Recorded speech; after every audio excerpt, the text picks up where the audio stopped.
Keegan Bradley fighting to the finish here for birdie at 18. Fist pump for Keegan, and that's an even par round of 70. He finishes tied for 7th, 13 under and 5 shots back. In those rounds of 64 and 63, giving everybody's something to talk about, think about. These are the automatic qualifiers for the U.S. Ryder Cup team. Scotty, JJ won the U.S. Open. Xander looking for form. Russell Henley has been good. Harris English.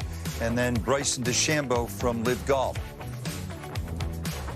So on Wednesday at 11 a.m., you'll see it on Golf Channel, Keegan will make his picks. So he has 6 from this group. A lot of debate. Just a few days to do it. You see Keegan there at number 11. Everybody wondering, should he pick himself?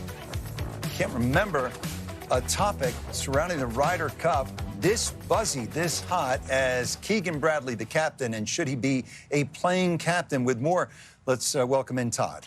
Well, Rich, let's not forget, Keegan Bradley had a shot to win the FedEx Cup today. He actually started the week kind of in a whirlwind. On Monday, he was at Bethpage Black marketing the Ryder Cup, flew here Monday night. Tuesday night, he had a dinner with the 6 that qualified for his U.S. team, and he was trying to practice, too, and get ready for the Tour Championship. He was actually surprised he played as well as he did, especially on Friday and Saturday when he went 64 and 63. But today, well, that even par round of 70, and I asked him after his round, mentally and emotionally, if he just ran out of gas. I got to about 8 or 9. I've never felt like that. I was just pretty wasted, but I hung in there. I mean, there's some 15s like really like impossible. So like you know, I made double there, but I'm sure a lot of guys did, a lot of bogeys. And then I made an incredible up and down on 7 and 16, great 2-putt 18 and birdie 18. So I'm happy about it. You had a lot to do off the golf course, and yet you were able to play at a world-class level inside the golf course. What did you learn about yourself personally and professionally this season? Well, I learned that people are always going to have an opinion on stuff, and it doesn't mean that they're right. You know, I heard the noise all year long of how I shouldn't have done this, how you can't play at a high level. I think I proved those people wrong. I'm also really proud of the way I was able to separate and do my real job. It wasn't easy, but I had a great support group, and everybody helped me out. You said just a couple of days ago, this is the hardest decision I've ever had to make in my life, trying to decide whether or not to be a playing captain. That was 2 days ago. Is it still the same here on Sunday? Yeah, it's difficult. It's going to be a decision that, like I said, it's going to be controversial either side. There's no right decision here. The right decision is if we win on Sunday, and that's all I care about. And you know, when we make this decision, that's with that in mind. If any of your vice captains or any of your team that has qualified already said we want Keegan on the team, have they told you that? Yeah, some of them have. Okay, all right. So it is going to be a tough decision. Yeah, it's going to be tough. Yeah. All right. Finally, you're going to make some calls over the next 48 hours. Some of them are going to be exuberant. Some of them are going to be challenging. How emotional is that going to be? Really awful. Really, really, truly awful. I've been on the wrong side of these calls. I was on the right side of a couple of them. I think when you get the call, you know where you stand. You know if it's close or if you're going to make it or you're probably not.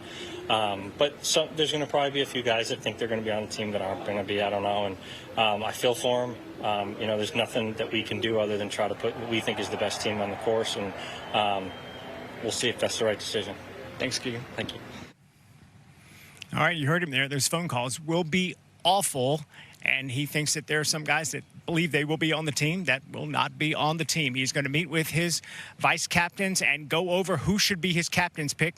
One of the names that will be brought up, Keegan Bradley. So we shall see. Those who are anticipating a call on the good or the bad spoke after the round today about how emotional these next 2 days will be.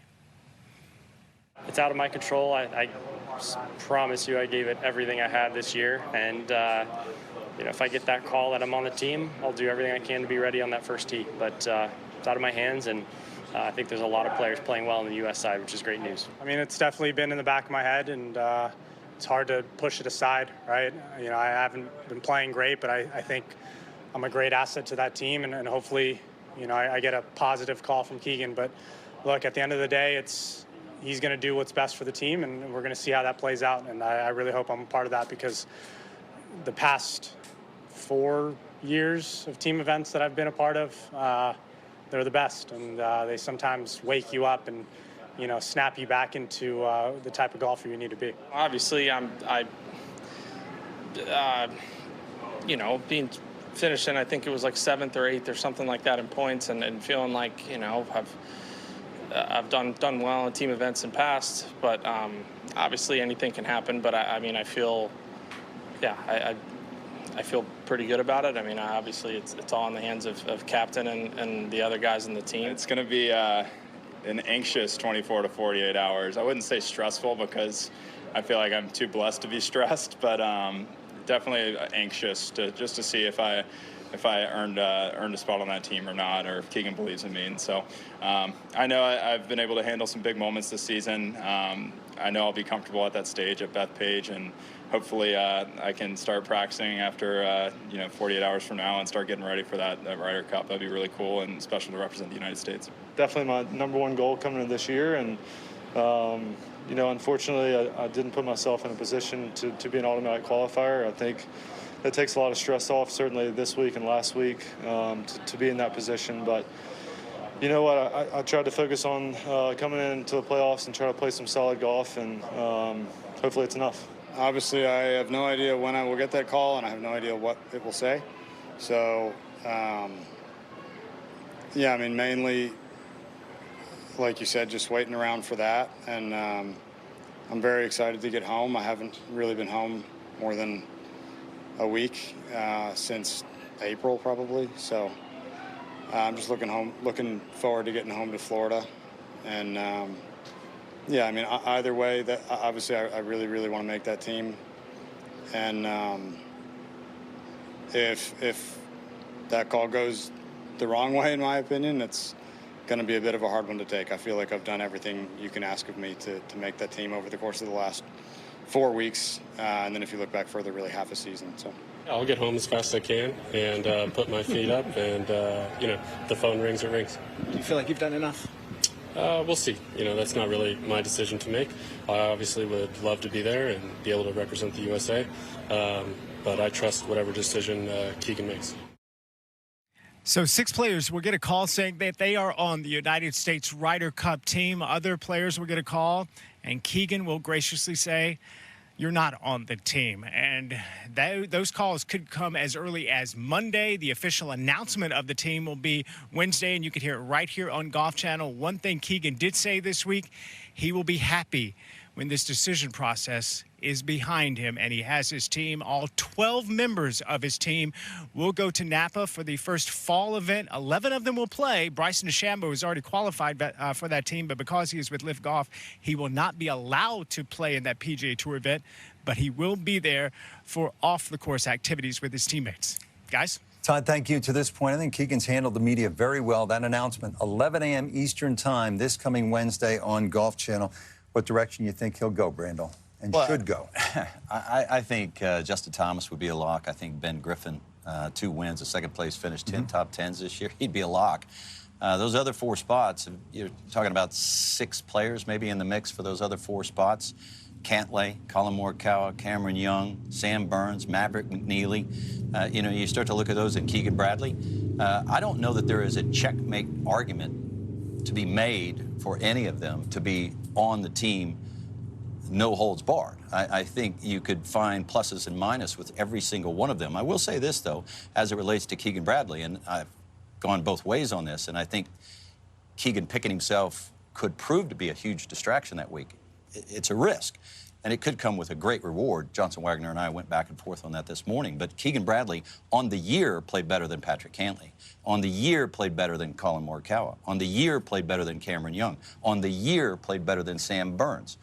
And when you look at the intangibles that he might bring, I think a stronger argument could be made to pick Keegan Bradley than those players that I just mentioned. The downside is that he's got something to do. He's got to run the team, and I think if he picks himself, he's going to have to put himself out early in matches so that he can then carry on doing the things that a captain would do. So you've put a lot of pressure on those early matches, and those early matches have a huge determinant factor on what happens later in the day and at the end of the week. Why not sit out early and play the afternoon session, survey the landscape, then go play, and then you reconvene at night? I think he could do that. I'm just curious, sort of the overall personality makeup of a team, how important you think that is. It was a great coach, Herb Brooks, Miracle on Ice, USA hockey team, 1980, who said, I'm not looking for the 12 best players, but the best fit for my team. Is that something to that effect? Yeah, I'm not looking for the best players. I'm looking for the right players. right I believe players. is what he said in the locker room. So group dynamics is, I think, hugely important. And there are a lot of different factors. I mean, there's a lot of evidence, actually, that says that orchestras play better music when there's a little tension. It's hard to know the intangibles that he and his assistant captains are weighing, besides just the hard numbers of who finished where and when. You do look at things such as who wants to play with these particular players that they may pick, who's coming in there on and up. That's why I look at a player like Maverick McNeely, and I think you want the best attitudes on your team. And I look at his attitude, and there's other players on that team mentioned that I would prefer Maverick McNeely's attitude and his insight and his leadership in that team room. And maybe you could make an argument for somebody else statistically over a Maverick McNeely. But when you start to look at what Maverick McNeely could mean to that locker room, I could make a strong argument for Maverick McNeely, statistically and otherwise.